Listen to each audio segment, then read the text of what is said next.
ओम शांति। आज सुनेंगे हम 14-10-1981 के अव्यक्त महावाक्य। सर्व खजानों की चाबी एक शब्द है, वो है बाबा। आज सारी मुरली में बाबा ने अपने बच्चों के भाग को देखा और चाबी के बारे में बहुत सुंदर विधि बताई है कि चाबी को किस तरीके रखा जाता है, चाबी को किस तरीके से यूज़ करना चाहिए, चाबी हमारे लिए कितना यूज़फुल है। सारी विधियों को हम बहुत ही विधिवत सुनेंगे बाबा की मुरली से। आज भाग्य विधाता बाप अपने भाग्यशाली बच्चों को देख रहे हैं। तो भाग्यशाली तो सभी बने, लेकिन भाग्यशाली शब्द के आगे कहाँ सौभाग्यशाली, कहाँ पद्मा पदम भाग्यशाली। तो भाग्यशाली शब्द दोनों के लिए कहा जाता है कि कहाँ सौ और कहाँ पदम, अंतर हो गया ना। तो भाग विधाता एक ही है, विधाता की विधि भी एक ही है, समय और बेला भी एक ही है, फिर भी नंबरवार हो गए। तो विधाता की विधि कितनी श्रेष्ठ और सहज है। वैसे लौकिक रीति से आजकल किसी के ऊपर ग्रहचारी के कारण तकदीर बदल जाती है, तो ग्रहचारी को मिटा करके श्रेष्ठ तकदीर बनाने के लिए कितने प्रकार की विधियां करते हैं, कितना समय, कितनी शक्ति, कितनी संपत्ति खर्च करते हैं, फिर भी अल्पकाल की तकदीर बनती है। एक जन्म की भी गारंटी नहीं है, क्योंकि वे लोग विधाता द्वारा तकदीर नहीं बदलते। अल्प विसिद्धि के प्राप्त हुए व्यक्ति द्वारा अल्पकाल की प्राप्ति करते हैं, वह है अल्पक व्यक्ति, यहाँ है विधाता। तो विधाता द्वारा अविनाशी तकदीर की लकीर खिंचवा सकते हो ना, क्योंकि भाग विधाता दोनों बाप इस समय बच्चों के लिए हाजिर नाजिर है। जितना भाग विधाता से भाग लेना चाहो उतना अब ले सकते हो। इस समय ही भाग विधाता भाग बांटने के लिए आए हैं। इस समय कुछ ड्रामा अनुसार वरदान है, तो भाग के भंडारे भरपूर खुले हुए हैं। तन का भंडारा, मन का, धन का, राज का, प्रकृति दासी बनने का, भक्त बनने का, सब भाग के भंडारे खुले हैं। किसी को भी विधाता द्वारा स्पेशल प्राप्ति की चांस नहीं मिलता, सबको एक जैसा चांस है। कोई भी बातों का कारण भी बंधन के रूप में नहीं है, पीछे आने का कारण, प्रवृत्ति में भी रहने का कारण, तन के रोग का कारण, आयु का कारण, स्थूल डिग्री या पढ़ाई को कारण, किसी भी प्रकार के कारण का ताला भंडारे में नहीं लगा हुआ है। दिन रात भाग विधाता के भंडारे भरपूर और खुले हुए हैं। कोई चौकीदार रखा हुआ है क्या? कोई चौकीदार भी नहीं, फिर भी देखो लेने में नंबर 1 बन जाते हैं, क्योंकि भाग विधाता ने कितने भाग बांटा है ना, तो नंबर 1 बनना चाहिए ना। यहाँ भाग लेने के लिए क्यू में नहीं खड़ा करते हैं बाबा, इतने बड़े भंडारे हैं भाग के ना। जब चाहो जो चाहते हो अधिकार से ले सकते हो, ऐसे नहीं है कि कोई ताज और क्यू नहीं है। अमृत वेले देखो तो देश विदेश के सभी बच्चों एक ही समय पर भाग विधाता से मिलन मनाने आते हैं, और मिलना ही हो जाता है। तो मिलन मनाना ही मिलना हो जाता, मांगते नहीं हैं, लेकिन बड़े बड़े बाप से मिलना अर्थात भाग की प्राप्ति होना। एक है बाप बच्चों का मिलन, दूसरा है कोई चीज मिलना। तो मिलन भी हो जाता है और भाग मिलना भी हो जाता है, क्योंकि बड़े आदमी कभी भी किसी को खाली नहीं भेज सकते हैं। तो बाप तो है ही विधाता, वरदाता, भरपूर भंडारे वाला, खाली कैसे भेज सकते हैं। फिर भी भाग्यशाली, सौभाग्यशाली, पदम भाग्यशाली, पद्मा पदम भाग्यशाली ऐसे क्यों बनते हैं?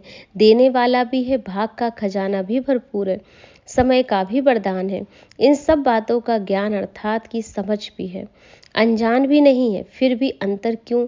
क्योंकि ड्रामा अनुसार ड्रामा को ही अभी वरदान है, इसलिए ड्रामा नहीं कह सकते। विधि को देखो कितनी सरल है, कोई मेहनत की नहीं बदलाते, धक्के भी नहीं खिलाते, खर्चा नहीं कराते। विधि भी एक शब्द की, ये कौन सा शब्द है जानते हो? एक शब्द जानते हो, एक ही शब्द सर्व खजानों की वह श्रेष्ठ भाग की चाबी है। वही विधि इस चाबी है, वही विधि है। तो वह क्या है? यह बाबा शब्द ही चाबी और विधि है। तो चाबी तो सबके पास है, फर्क क्यों है? चाबी अटक क्यों जाती? राइट के बजाय लेफ्ट तरफ घुमा देते हो। स्वचिंतन के बजाय परचिंतन, ये उल्टे तरफ की चाबी है। स्वदर्शन के बदले प्रदर्शन, बदलने के बजाय बदला लेने की भावना, स्व परिवर्तन के बजाय परिवर्तन की इच्छा रखना, काम मेरा नाम बाप का, इसके बजाय नाम मेरा काम बाप का। इसी प्रकार की उल्टी चाबी घुमा देते हैं, तो खजाने होते हुए भी भाग्यहीन खजाने पा नहीं सकते। इसलिए भाग विधाता के बच्चे बन क्या जाते हैं, थोड़ी सी अंजलि लेने के बन जाते हैं। दूसरा क्या करते हैं, आजकल की दुनिया में जो अल्प अमूल्य खजाने लॉकर्स या तिजोरियों में रखे जाते हैं, उन्हों को खोलने की विधि भी डबल चाबी लगाते हैं। 2 बार चाबी चक्कर लगाते हैं। अगर वह विधि नहीं करेंगे तो खजाने मिल भी नहीं सकेंगे, लॉकर्स में भी देख नहीं सकेंगे। तो एक आप चाबी लगाओ, दूसरा बैंक वाला भी चाबी लगाता है, तो डबल चाबी होगी ना। अगर सिर्फ आप अपनी चाबी लगाकर खोलने चाहो तो खुल ही नहीं सकता। तो यहाँ भी आप और बाप दोनों के याद की चाबी चाहिए। कई बच्चे अपने नशे में आकर कहते मैं सब कुछ जान गया हूँ, मैं तो चाहूँ जो चाहूँ कर सकता हूँ, करा सकता हूँ, बाबा ने तो हमको मालिक ही कर दिया है। ऐसे उल्टे मैंपन के नशे में आकर संबंध भूल स्वयं को सब कुछ समझने लगते हैं और एक ही चाबी खोलते अर्थात खजानों को अनुभव करना चाहते हैं, लेकिन बिना बाप के सहयोग व साथ के खजाने मिल ही नहीं सकते। डबल चाबी चाहिए। कई बच्चे बाप दादा अर्थात दोनों बाप के बजाय एक ही शब्द द्वारा के मालिक बनने की विधि को अपनाते हैं। इससे भी प्राप्ति से वंचित हो जाते हैं। हमारा निराकार से डायरेक्ट कनेक्शन है, साकार ने ही निराकार से पाया है, इसलिए हम भी निराकार द्वारा ही सब पालेंगे। साकार की क्या आवश्यकता है, लेकिन ऐसी चाबी खंडित चाबी बन जाती है, इसलिए सफलता नहीं मिल पाती। हंसी की बात तो यह है कि नाम अपना ब्रह्मा कुमार कुमारी कहलाएंगे और कनेक्शन शिव बाप से रखेंगे, तो अपने को वृषभ कुमार कुमारी कहलाना, ब्रह्मा कुमार कुमारी क्यों कहते हैं। सरनेम ही है शिव बंसी ब्रह्मा कुमार और ब्रह्मा कुमारी, तो दोनों ही बाप का संबंध हुआ। दूसरी बात, से बाप ने तो ब्रह्मा बाप द्वारा स्वयं को प्रत्यक्ष किया, ब्रह्मा द्वारा ब्राह्मण एडॉप्ट किए, अकेला नहीं किया। ब्रह्मा माँ ने बाप का परिचय दिलाया, ब्रह्मा माँ ने पालना कर बाबा के वर्षे का योग बनाया। और तीसरी है राजभाग की प्रारब्ध में किसके साथ आएंगे, निराकार तो निराकारी दुनिया के वासी हो जाएंगे, साकार ब्रह्मा बाप के साथ ही तो राजभाग की प्रारब्ध भोगोगे। साकार में हीरो पार्ट बजाने का संबंध साकार ब्रह्मा बाप से ही है व निराकार से है। ज़्यादा समय साकार से पार्ट बजाना है या निराकार से, तो साकार के बिना सर्वभाग के भंडारे के मालिक कैसे बन सकते हो। तो खंडित चाबी नहीं लगाना। भाग विधाता ने भाग बांटा ही ब्रह्मा द्वारा है, सिवाय ब्रह्मा कुमार कुमारी बनने के भाग बन ही नहीं सकता।